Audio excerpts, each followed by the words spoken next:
What's up, everybody? Another day, another letter of the ABCs of communication, connection, and speaking. Today's letter is M. M. And the word for today is memorize. What? Memorization, to memorize. I'm about to memorize this. I need to memorize that. What up, Timbo? What up, Tim? Oh, Blake. I think that's it. All right, so we are here yet for another day of the ABCs of communication, connection, and speaking.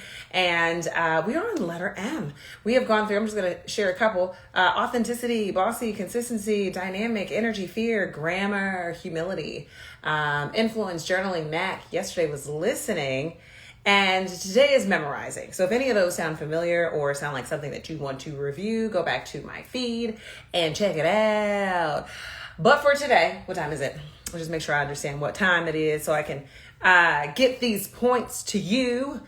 Memorizing. And I know this is definitely leaning into the space of when you're having to do some like more formal type of public speaking, when you're having a presentation that you have to deliver, maybe even leading some type of meeting, or even sometimes when you're showing up in interviews or panels, doing a podcast, and there's specific type of content or specific messaging that you want to deliver, and you find that you think you gotta memorize. I'm just gonna tell you right now, I've never really been a component of memorizing certain things. Now, given the type of stage that you're on, given the circumstance, you might have to know things word for word. And if that's the case, then you better give yourself a lot of time, right? But even in the space of memorizing, there is something that I would like to offer you that's a lot easier to use, and it's really more applicable for like your day-to-day type of communicating, showing up for instances that you might also be unexpected for, certain things that are last minute, in a different way of being able to prepare yourself. So that's what I'm going to offer you. So we're talking about memorizing, and what I'm essentially saying is if you can avoid it, please do. Memorizing is the most difficult thing to do. And not only the most difficult, but it really like puts up a filter on how you can connect with people unless you really have it memorized, like to the deep down of your core. So the point where you have it so memorized that you don't even have to think about it, and then the words just kind of come out. Because what happens is if you attempt to memorize something, then you're thinking more so on how to recall the message than actually making the message make sense. And when you're in your head trying to remember all the words, you're focusing more on the words in your head and not the people that you're talking to. Not really even the context behind the message, the emotion behind the message, the energy behind the message. So you're really just trying to recall that information word for word, and it could feel very methodical. So you're losing that presence. You're losing that ability to really connect, build rapport, even in the space of listening, knowing what maybe the interviewer is going to say next, or whatever the case may be. So it takes you so much out of the moment that you just aren't present. And instead of being in the moment and being present, you're all in your head. Okay. The other thing that's kind of problematic about memorizing is if you mess up, if you make a mistake, if you jump ahead, if you move to a phrase or a sentence or a point in your talk before you're supposed to get there, or you've forgotten something, that's going to trigger in your head, beep, beep, beep, beep, I'm off track, I'm off script. And then you get lost. And not only do you get lost, but then you have this like Hail Mary of trying to figure out, how do I get back to it? And so all of that energy, all of that, the mental thinking, the capacity that you have that to find your next wording, to find the next place, to find the next thing that you were supposed to say, or to kind of come back and say, I need to figure this other part out. That's where you really start to trip up. And it's so difficult Hey there, everybody, welcome. And it's so difficult to try to get your placing back. And then that's when all of these other residual things start happening. Your heart rate goes up, you're feeling uncomfortable, you're feeling like you're bombing, then you have these negative thoughts, and it just becomes a real bad cycle. So those are some of the reasons why I definitely do not say memorize. And again, if you're in a situation where you have to have something memorized word by word, then please do take time, take a lot of time. Hello, everyone who's joining in. We're talking about the letter M. And today's word is memorize, memorization, memorizing. And so in that space of memorizing, there are all of these different obstacles, all of these different things that can get you all tripped up. And if you do have to memorize something, then I highly suggest that you give yourself a lot of time. I mean, days, if not weeks beforehand, so that you can really make sure that it's in your head. Now, for the everyday practical, how I normally show up, ways of communicating, wanting to make sure that I'm leading this meeting right or that I'm hitting my key talking points, this is what I recommend that you do instead of memorizing. So instead of memorizing, I say that you need to internalize, okay? It's a different thing. Letter J, I talked about journaling, and I talk about how your mind is like an information highway. And your mind is the information highway to the different parts of your brain where information is stored. And if you are not familiar with all the highways and byways, all of the different aisles of your big old warehouse of messages, if you're not familiar with those halls, if you're not familiar with those streets, then it's going to be really hard to try to navigate through them. The place that journaling helps with in the space of not memorizing, but also internalizing, is the fact now you've become so familiar with the content, you only need to trigger yourself with certain, like maybe point 1, point 2, point 3. And if you have internalized it, that means you're so deeply related to it. You're so familiar with the content. You don't necessarily need to know it word for word. So, for example, you've got a talk, you got a closing summation to offer. Internalize maybe those 3 talking points. Internalize the key things that you want them to know. Internalize how you want to open up. Internalize how you want to close it out. Internalize what that call to action is. And sit with that and really kind of like get familiar with what is it that I'm really trying to say here? What are the other details? So if I know that I've internalized this, I've spent time on it, I've pondered on it, I've contemplated on it, you might have even talked to someone about it. You might have talked it out loud. You could talk it out loud to yourself, but it's something about cementing ideas, concepts, talking points, talking out loud to other people that really cements it. What up, everybody? So in the space of internalizing, and I'm actually going to, like, what I've been doing is moving into the deeper kind of meaning of certain words. Internalize, definition, to make it a part of one's nature by learning or unconscious assimilation, right?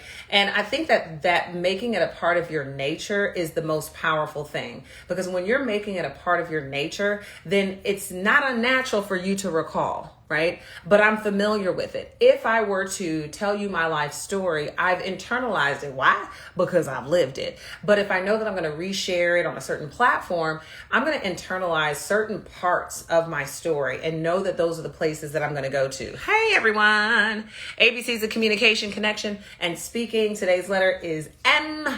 And we're talking about memorization, but I'm offering you a alternative to memorization that I believe really helps you recall information, stick to your talking points, remember what it is that you have to say, while still being able to maintain your presence in that space. And if you're able to maintain your presence and really be in that moment, that's what's going to allow you to really facilitate connection. That's how you're going to be able to make connection. That's how you'll be able to ad lib. That's how you're going to be able to speak extemporaneously. That's going to allow you to go maybe off topic, but if you've internalized what it is that you have to say well enough, it's going to allow you the ability to pivot and pivot quickly. Maybe go a little this way, but be able to come right back here. So internalizing, it's make part of one's nature, right? So make it a part of who you are naturally. Make it a part of what that conversation should be. Make it a part of the point that you're trying to make. If there's a call to action, you're running a meeting and you've got these 4 things that you need to get out, or you need to lead the team and having a conversation with. Instead of writing out word for word, instead of kind of creating a long script and a lot of content, sit with yourself and say, what's the purpose of this meeting? And now ask yourself, now, how would I bring up point 1? As it would make sense, as it's natural to how this conversation might go. What would be my point 2? And what was the reason for point 2? What might they ask? What questions might they have had that makes this a reason why this is something we have to talk about in this meeting? So the space of internalizing is just getting really familiar. What's up, Letitia? Getting familiar with it. So another tactic that I offer so that you can move away from memorization to internalization is sometimes, yes, you might have to write out word for word what it is that you want to say. I have done that many a time before, where I will write out as much as I possibly can, word for word, and I will sit and I will read it and walk away from it. I will sit and read it out loud and walk away from it. And then I will read it and then try to repeat it away from it, look back and see what it is that I missed and bring it back. But I'm not going to try to hold myself to the standard of having to remember every single word in the sequence that I wrote it. Now, if I wrote out something, happy Tuesday, if I wrote out something in a paragraph, then I'm going to try to remember, well, what's the flow? I go from here to here to here, just in that one paragraph. And then it's like I'm taking it and I'm putting it within myself. I'm letting it sit with myself. It's like I'm building a relationship with the words that I know I want to say. The only time I actually memorize, I can't even say that. I end up memorizing things because I've internalized it first. And through internalizing it, I've been able to share it very naturally. And when I share it naturally over and over again, I start to remember how I phrase it. So for example, there's a saying that I offer when I'm doing my trainings.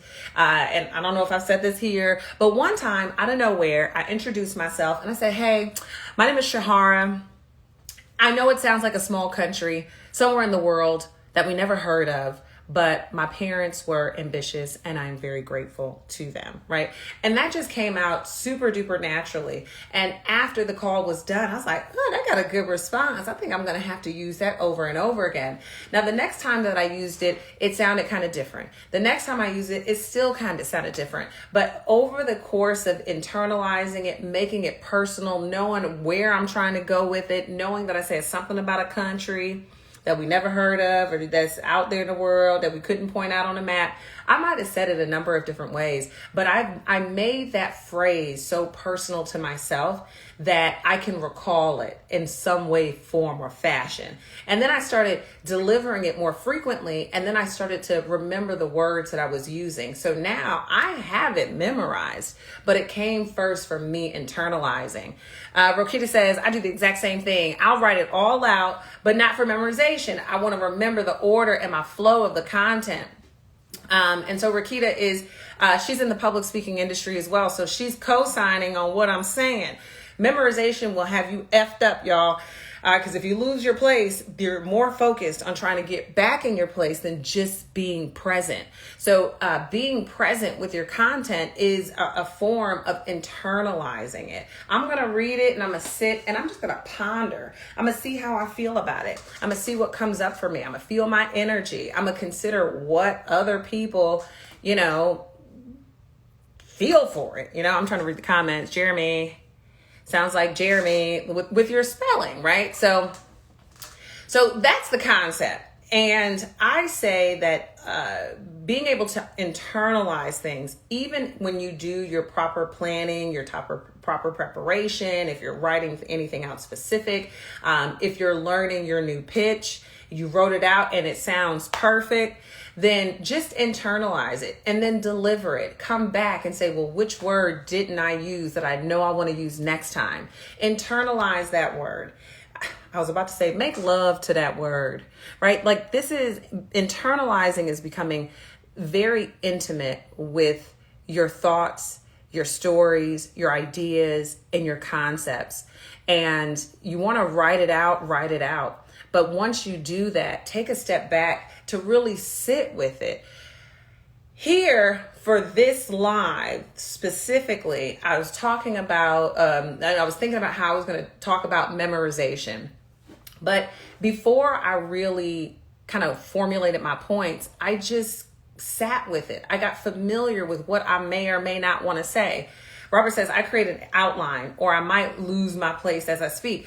And that outline is even the looser version of maybe writing something out word for your script, right? But that outline, even then still, internalize it. Know it so well. Be so familiar with it that it just flows out. Rakita says it's about memorizing. It's about memorizing the meaning idea of a point. This way you don't get thrown off. You can't remember the exact words. Hallelujah. Rakita, you're absolutely right. It's like memorization. Let's look and see what memorization actually means. I think we all know what memorization mean. Memorization. The process of committing something to memory or learning something by heart. Now I even got an even better definition of what internalize mean. Internalize is what I mean by learning something by heart, meaning not just by word for word, but what you trying to say it with your chest, you know? So, but no, I appreciate that, Rokita, because memorizing the meaning or the idea really means internalizing what it is that's on your heart. What's on your spirit and what are you really trying to say? Because even if you were to write out the outline, even if you were to write out the entire script, let it go. Here's my wallet. Now, what was in my wallet? Well, I know at least 2 cards and not too many dollars. More dollars are coming. Anyways, but I have a good idea because I have looked at that wallet plenty of times. I know what should be in that wallet. I know what I want to be in that wallet. So when I have to then recall back and say what was in that wallet, it was because I was learning something by heart, and it's something that I do on a regular basis. You can repeat processes, repeat practices. And when you do that, it might look slightly different each time, but at the core of it, you are remaining the same. You feel me? What's up, everybody? Yes. So memorization, we are M, the ABCs of communication, connection, and speaking. I would also say, back to what Rokita said, the meaning or the idea. The meaning or the idea that I have behind memorization and why it will have you effed up is memorizing will keep you in your head. When if you want to be a great speaker, you want to facilitate connection, you want to build rapport, it requires you to be present and it requires you to be in the moment. And if you memorize something word for word, then you're going to be more up here than you are right here, than we are right here. You know what I'm saying? So do your best not to memorize, detach from it.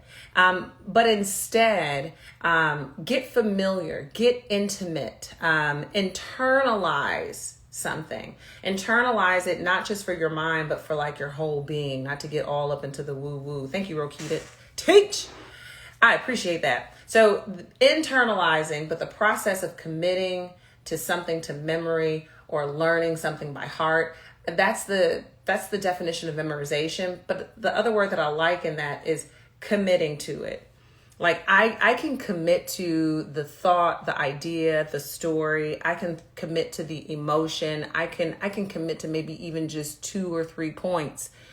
But if I commit to just those and then allow the rest of it to flow, then you're able to remain in the moment and not get caught up in your head if you're not doing things word by word. Memorization will keep you in your mind. Internalization will keep you, I was trying to rhyme, but that didn't happen. Rikita says, when you see those speakers who suddenly have a deer in headlights moment, it's probably because they can't remember the very next word they memorized. Exactly. And I did that in my stories yesterday. And I literally was like, yeah, and we talked about, damn, what did we talk about? Oh, so I had to take a moment because right before that, I was like, yeah, we talked about this, we talked about this, we talked about this. And even though I had outlined it in my mind, I was so in my head, I just forgot it. But then once I took a pause, what were we talking about? I got back in the moment because it was an internalized thought, a conversation that I just had, an experience of sharing some ideas that I just gave. It was still right there. And I just had to return back to the moment and be present with my thoughts instead of searching for them, because they are there. It goes back to a book that I wrote. I might come back with it. It was called Spit Don't Swallow, How to Say What You Feel to Do What You Love. But the Spit Don't Swallow came because I'm a little dirty. But the Spit Don't Swallow came from like, just spit it out, right? Detach from just the super duper planned scripted thing that you were going to say. Detach from it, spit it out. It is there. If you did so much to write it out, then it's there. Are you going to get every single piece? Maybe not. But if you are coming from the heart, you will recall eventually what it is that you wanted to say. And again, I'll make this last point and then I'm going to get up out of here. But going back to that journaling allows you to get familiar with the highways and byways of your mind. Journaling allows you to become more acquainted with the aisles of the warehouse of thoughts in your brain. And you have to walk those aisles. You have to drive those highways. And how do you do that? Do that through journaling, exploring your thoughts and your ideas, so that when it is time to show up, speak extemporaneously, talk on the spot, do something unprepared, your muscle and your memory of where you've stored thoughts, ideas, and all those other things, it's going to be so much easier to recall, because you have to have all of your information come from all of these different highways and byways and all merge into a one-way street, your mouth. Now, how are you directing that traffic? And the only way that you can direct that traffic is to get familiar with your thoughts, your ideas, your sentiments, and all of those other things. And so instead of memorizing, internalize, get deep, get intimate with your thoughts. Anyways, that is all, ladies and gentlemen. I talked about memorization. Tomorrow's letter, LMN, is in. If you got any suggestions for that, then, put them in the comments right now. Send me a DM if you got anything with the letter N. N is in Nancy. Don't be a negative Nancy. How can you do that? But I'll continue with the ABCs of communication, connection, and speaking. And for those of you who have joined in, something that I am sharing, and I'm going to put it in my stories as well. But I got a company. It's called Speak House, and we offer communication coaching, a membership community, and also cohorted learning, cohorted experiences. And we are prepping to open up a cohort for individuals like yourselves who are looking to grow their public profile or kind of promote themselves in business, grow their leadership, establish their authority, all of those different things through using their public speaking communication skills. And so if you're doing panels, podcasts, conferences, keynotes, and you want to be a better storyteller, you want to be likable but yet credible, you want to be an authority figure but yet authentic, you want to exude your power but still express your personality, then we are opening up a cohort and membership. And if you want to experience more of what we do at Speak House in our cohorts and within our membership, we have a open house, HAUS. What up, Liariel? An open house that's going to be coming up in the next couple weeks. And so I am going to say to you, if you want to learn more about getting coaching, about all of those things that I just mentioned, then make sure you send me a DM. In that DM, put Speak House, SPEAKHAUS, and then I will send you a link so that we can talk more about it, so we can figure out if you want to sit in on our open house so you can get an experience of what our coaching sessions are like. And that's it, y'all. That is all. That's all I got for y'all. Thank you so much. Is that Nescafa? Girl, I'm having a hard time here. 100 Nescafa? That's it. So run tell that. I will be back tomorrow with a letter N. Let me know if there's anything that you want me to talk about in the space of communication, connection, and speaking for these ABCs. Otherwise, I will see y'all tomorrow. Peace out.